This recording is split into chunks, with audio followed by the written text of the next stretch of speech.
Buenas noches, bienvenidos a Pulso Económico. Ya saben que aquí conocerán la huella que deja el dinero, la huella y lo que marca y lo que limita nuestra economía, de la mano de expertos y para que quede todo bien clarito.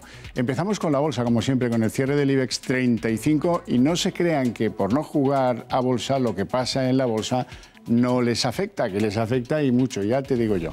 Por cierto, hoy la tiranía de los índices nos deja en un momento planito, pero alegre. Un planito alegre, ¿por qué? Pues porque hemos cerrado en positivo y parece que nos asomamos a los 2.300 puntos. Cerramos en 2.296 y en un incremento relativo 0,42, no es gran cosa, pero bueno, oye, en los tiempos que corren, después de lo de ayer en negativo, pues ayer, el día anterior también en negativo, pues es de agradecer.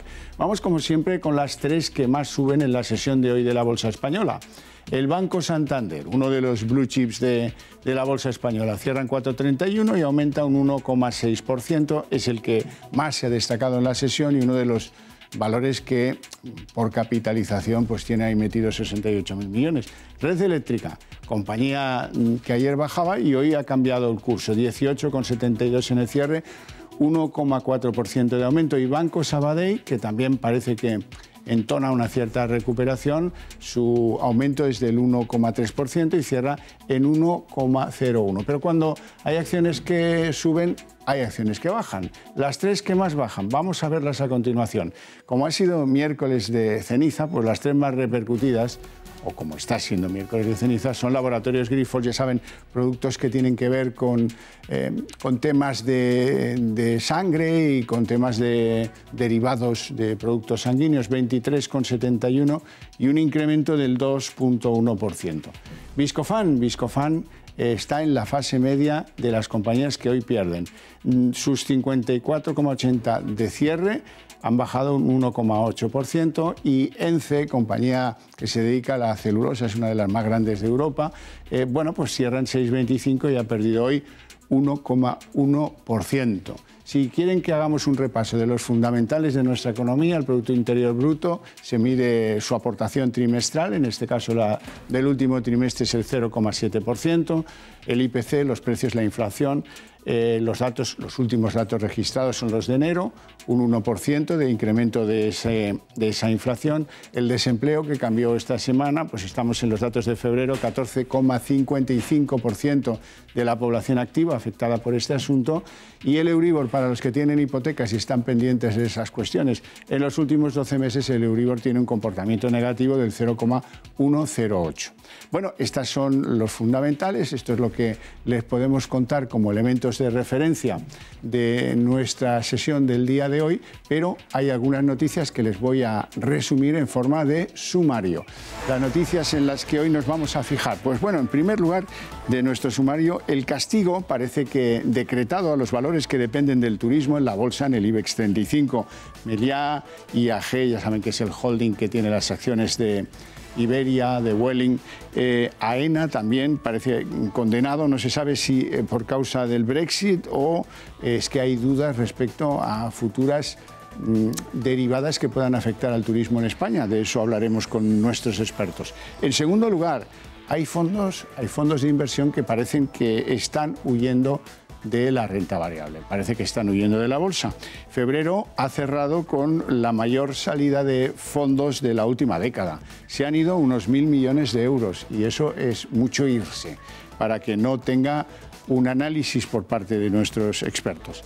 En tercer lugar, y malas noticias, la OCDE, que es esa organización que dirige Ángel Gurría, un economista mexicano, ha rebajado casi a la mitad las expectativas de crecimiento de la eurozona. Específicamente más duro con Alemania y con Austria que con España, pero también ha sido bastante poco optimista lo que pues la OCDE tiene previsto para la economía española. Y por último, el BBVA, que al parecer pues no ha llevado a la Audiencia Nacional los contratos de Villarejo en el tiempo requerido por el magistrado Manuel García Castellón y que estamos pendientes de ver qué pasa con el consabido riesgo reputacional que esto podría acarrear al banco que fue de origen vasco. Bueno, y ya sin más, nos vamos a la tertulia de nuestra barandilla.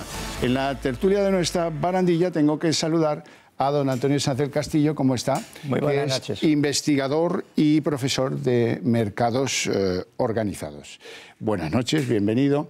Don Carlos Farrás, ¿cómo está usted? Socio director de DPM Finanzas. Bueno, empezamos, si les parece, por esos valores que están pegados al sector turístico y que estamos un poco preocupados, que hay un nubarrón, hay algún pájaro de mal agüero sobre esos valores. ¿Es el Brexit? ¿Solo es el Brexit? ¿Hay alguien que está presumiendo que las expectativas turísticas no van a ser tan halagüeñas? Don Carlos. Bueno, yo creo que, por un lado, mucho del turismo que recibimos en este país pues son de británicos, ¿no? La depreciación que ha tenido la libra como consecuencia del Brexit hace que a los ingleses venirse a pasar el verano en España pues les sea bastante más caro, ¿no? Luego, por otro lado, pues la depreciación que vimos en verano de muchas divisas emergentes, como en Turquía el pasado agosto, pues hace que ir de turismo a Turquía pues sea bastante más barato que años atrás. Por lo tanto, están saliéndonos competidores. O sea, el mercado descuenta que no nos va a ir tan bien en la balanza turística. Bueno, yo creo que eso está teniendo su repercusión, o sea, tengo que decir, y que supone una caída en márgenes de las compañías y, por otro lado, en ventas. Pero bueno, de todas maneras, hay cosas como, por ejemplo, el caso de Meliá, que nosotros consideramos que su cotización en bolsa no refleja sus fundamentales por solo los activos inmobiliarios que tiene la compañía, ¿no? O sea, que tengo que decir que a lo mejor está descontado demasiado también en el precio de su cotización. Don Antonio Sanz del Castillo. Tomando sobre la marcha, Meliá tiene ahora el mismo precio que hace 20 años en el mercado.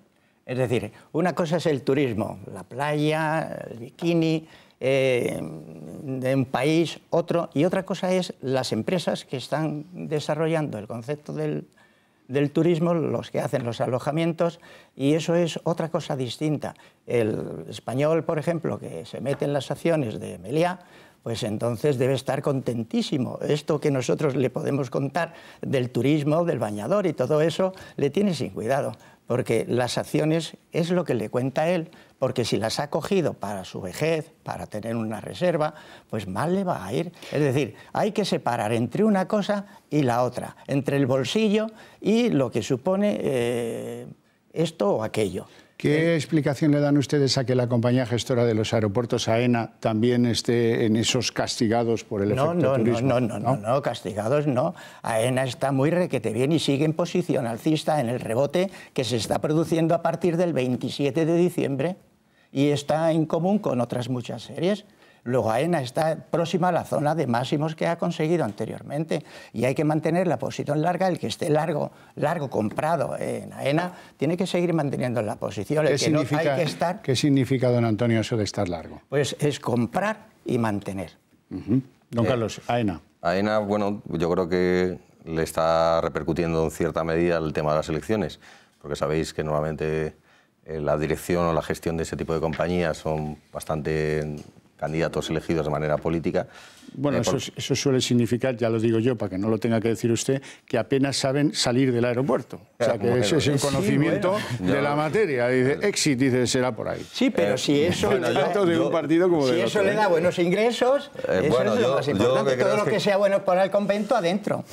Digamos que crea un poco de incertidumbre un poco de cuál va a ser la estrategia de la compañía en los próximos años, ¿no? Y por otro lado, nosotros, por ejemplo, desde el punto de vista de AENA, que ha tenido un comportamiento en bolsa muy positivo en los últimos años y demás, nosotros lo encontramos en términos de valoraciones cara, independientemente de los movimientos que pueda tener en bolsa, sino simplemente por un tema de fundamentales y las valoraciones que está pagando la compañía, porque como es la construcción misma del valor de la propia acción de AENA la que determina... No, lo que nosotros miramos mucho es que los beneficios que te está generando la compañía con respecto a cómo está capitalizando en bolsa, pues si tiene unos múltiplos demasiado elevados, pensamos que la posibilidad de ganar dinero en el medio y largo plazo es menor, porque estás comprando un activo caro como el que compra un inmueble demasiado caro, pues el retorno esperado en los próximos 10 años. Yo nunca he entendido hasta ahora, ya soy un poquito añoso, pero yo no he entendido nada de esa expresión. Menos mal que no ha dicho añejo. No, añejo no. Eso de caro y barato no lo he entendido nunca. Es decir, cuanto más suban el precio de una acción, por ejemplo, ahí tengo, esto es irrefutable. Es decir, esto es proceso alcista y justo exactamente como he dicho antes, el rebote. Pues este rebote es un 10%, si estoy apalancado, por ejemplo, en posición larga, 4 veces es un 40% en cuestión de 2 meses. Esto es lo que los señores especialistas en todo esto llaman un chart. Bueno, sí, un preciograma o un chart. Eso es un sismograma, es decir, casi. La serie histórica de la realidad, porque la realidad solo son 3 cosas. 3. Es muy simple, muy sencillo y lo van a entender todos los telespectadores y ya verá usted qué bien. Precio, precio y precio. Y es siempre, sin excepción, mercado por diferencia. Yo compro o entro largo a 100 y vendo a 120 y he ganado un 20%. Pero si estoy apalancado 4 veces, he ganado un 80%. Lo que pasa es que en ese caso da igual lo que estemos comprando, con que suba, que da igual que sea Bitcoins, que sea... Porque los precios no suben ni bajan, los precios los suben y los bajan. Bueno, subimos y los bajamos, todos interactuamos en ese teatrillo que compone el precio. No. Ay, no. Todos no. Es que no ya se me está dejando fuera. Hay un gobierno único para un orden global. Ya, bueno, sí, pero... Vamos a ver, si los precios son sensiblemente de los índices, son sensiblemente los mismos. O sea, aquí tengo una referencia y viéndolos, vamos a ver, el Nasdaq lo han subido en este rebote desde el día 27, es decir, todos, desde el día 27 de diciembre, el Nasdaq lo han subido un 24%, lo leo así directamente para que no diga. El SP un 21%, el DAX un 13%, el Eurostock un 14%, el CAC 40 un 15% y el IBEX un 13%. Todos son alcistas, desde el mismo día. Déjeme que resitúe esto en la página de la Bolsa Española. Estamos al filo viendo ya el 1.300, ¿vamos a llegar pronto al 9.500? Yo es que no soy capaz de vaticinar lo que va a hacer el comportamiento de las bolsas en el muy corto plazo. O sea, yo creo que lo que tenemos que ver es si las valoraciones de las compañías que están componiendo el índice pues tienen potencial de subida en el medio y largo plazo en el entorno que estamos ahora mismo. Yo lo que creo es que hemos pasado de un pesimismo a final de año por el miedo a la recesión, a la guerra comercial y demás, pues ahora que parece que las cosas están más calmadas, pues vuelve el dinero al mercado, la gente vuelve a comprar y hace que suban. Yo creo que lo que hay que mirar es en qué situación del ciclo estamos y cuál es lo que pensamos que se puede comportar la economía en los próximos años, que al final eso se verá reflejado en la bolsa. Es que luego hay una cosa, la media de un sabio y un ignorante no es un mediocre. Ya. Es decir, cuando una serie es alcista, como es esta, o Iberdrola, o Endesa, o ACS, son alcistas y están en máximos absolutos históricos. Y Bankia está en mínimos absolutos históricos. Y Prisa, que es el periódico más representativo, los accionistas ya llevan mucho tiempo en la ruina absoluta.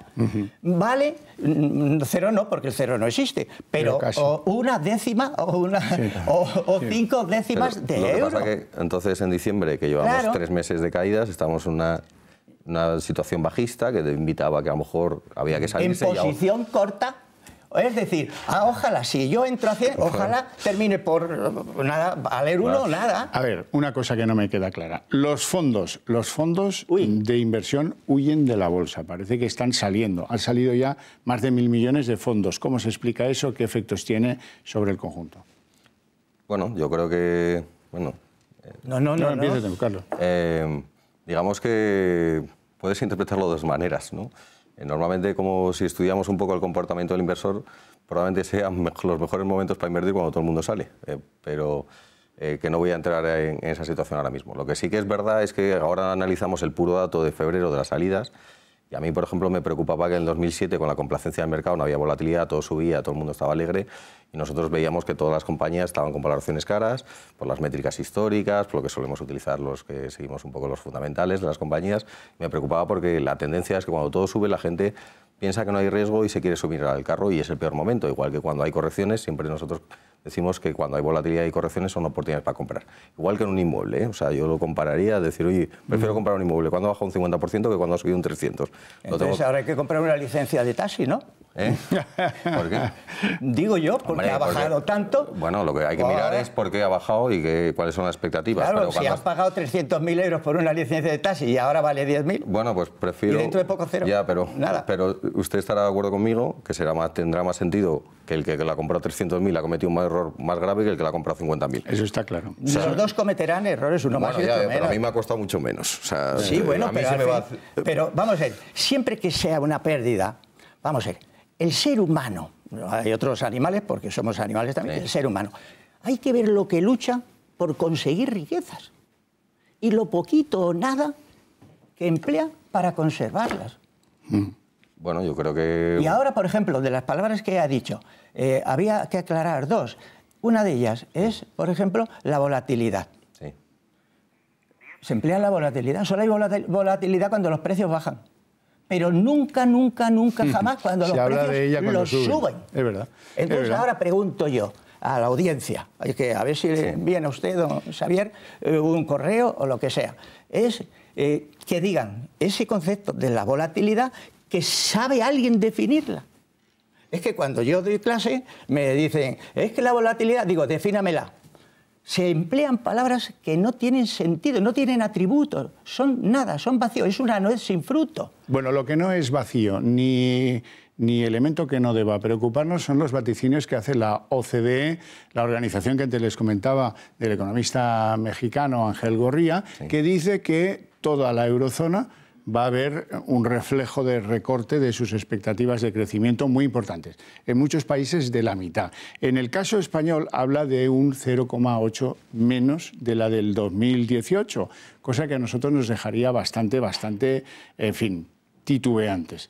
Alemania peor, Austria peor. ¿Qué les parecen esos vaticinios? Pues mire, los 5 más representativos de Europa, la deuda que tiene, la deuda del Estado, es decir, para que sea aquí, la deuda del Estado supera está más o menos los 10 billones. Es decir, el mundo tiene una deuda de tal magnitud que nunca jamás, si debe ser el 300 o el 400 del PIB, si eso no se va a pagar nunca, la tendrán que reestructurar o hacer lo que sea. El concepto de desarrollo ha sido una mentira, una pantomima horrorosa y vergonzosa. Si esto ha sido sacar papel higiénico. Bueno, pero esta corrección sobre la expectativa de crecimiento... Será todo mucho peor. Lo peor está de por venir. Peor aún que lo que dice la OCDE. Porque como... Sí, es que ahora no pueden subir el precio del dinero porque la deuda es en tal disparate, que los 5 más representativos, la deuda es abismal. Y la global, no me atrevo a decirla. Carlos Ferras. Digamos que, evidentemente, la desaceleración que hemos vivido, sobre todo en el mundo emergente, en particular en China, sobre todo por la guerra comercial, porque todo el aumento de tarifas a nivel comercial internacional pues está creando por cierta desaceleración, que es normal, pues países como Alemania, que su Producto Interior Bruto se viene muy reflejado de las exportaciones, se ve muy afectado, ¿no?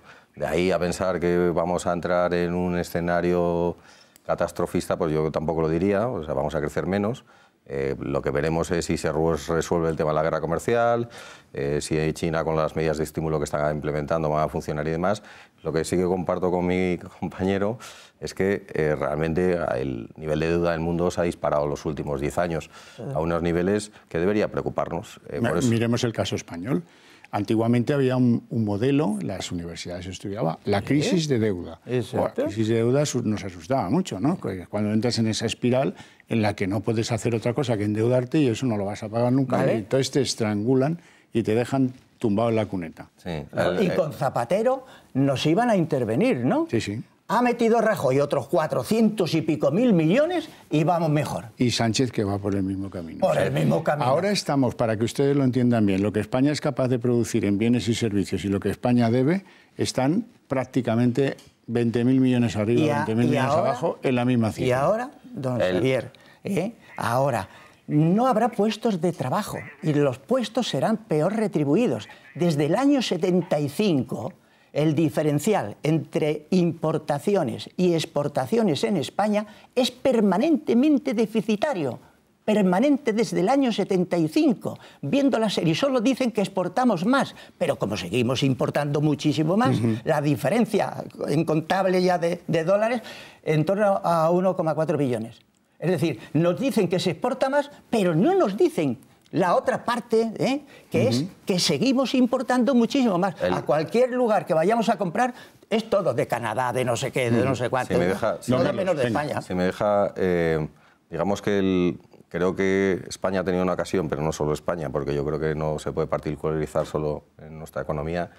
Hemos tenido una fase de crecimiento que deberíamos aprovechar para reducir deuda, ¿no? Es como cuando uno en su familia pues eso tiene... sería la senda de la virtud, digamos. Sí, pues eso sería un deseo. En un entorno económico favorable, o que si por ejemplo nosotros trabajáramos y tuviéramos un variable que a final de año nos pagara un bonus extraordinario, lo que sea, pues aprovecha para reducir nuestra hipoteca y tal, para cuando vengan entornos más complicados, pues no nos veamos muy achuchados. Y yo creo que lamentablemente ni se ha producido en España ni en otras muchas economías.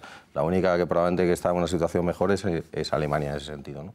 Pero por Estados Unidos tampoco está haciendo bien sus deberes en el términos de deuda sobre PIB, ¿no? Pero bueno...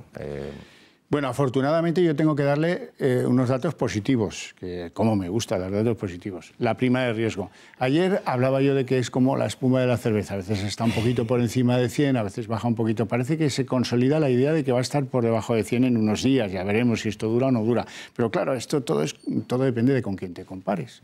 Por ejemplo, la de los franceses, los vecinos de arriba, está fenomenal. Está a 39 puntos. Nosotros sí, pero estamos cuando va a 98, coger 99, un crédito le ponen el 7%. Y en Italia está mucho peor que aquí. Claro, la credibilidad del bono italiano es peor que la nuestra, aún, y están en 254 puntos. Están bastante peor. O sea que, para unos casos, envidia hacia los franceses y ninguna envidia hacia los italianos, que tienen un gobierno que, en fin, da una de cal y otra también, no una de cal y una de arena. Quiero hablarles de un daño reputacional, que es el del BBVA. El BBVA, uno de los grandes bancos españoles, uno de los grandes bancos de la zona castellanohablante o hispanohablante del mundo, y de Europa también, pues resulta que tiene un problema en el juzgado, en la Audiencia Nacional, con su contratación para determinados asuntos feos del que fuera comisario de la policía, el señor Villarejo, que está en la cárcel desde hace 1 año y medio. Bueno, parece que el banco, según señala hoy El Economista, no ha llevado en el tiempo requerido por el magistrado, que eran 72 horas, los contratos que acreditan el vínculo, la relación con Villarejo. Eso, pues como ven ahí, algunos ya consideran que el efecto de esa contratación de ese señor tan marcado, ¿verdad?, pues producirá o está produciendo ya un daño de reputación, un daño reputacional, como solemos decir, contra la compañía. Uno de los problemas más gordos a los que se enfrenta su actual presidente, Carlos Torras. ¿Qué les parecen estos daños? ¿Ustedes se creen que la gente, a la hora de decidir en qué banco está, toma en cuenta este tipo de cosas? Entonces, ¿no estaría la gente en el Sabadell? Bueno. Cogiendo la serie de precios del Sabadell, no estaría nadie, no tendría nadie la cuenta corriente. Vamos a ver, ahí lo tiene usted delante. Esto es, ahora BBVA. Tiene el BBV la misma serie, más o menos, que el Santander. Y el precio que tiene ahora el BBV es inferior al que consiguió en el año 98.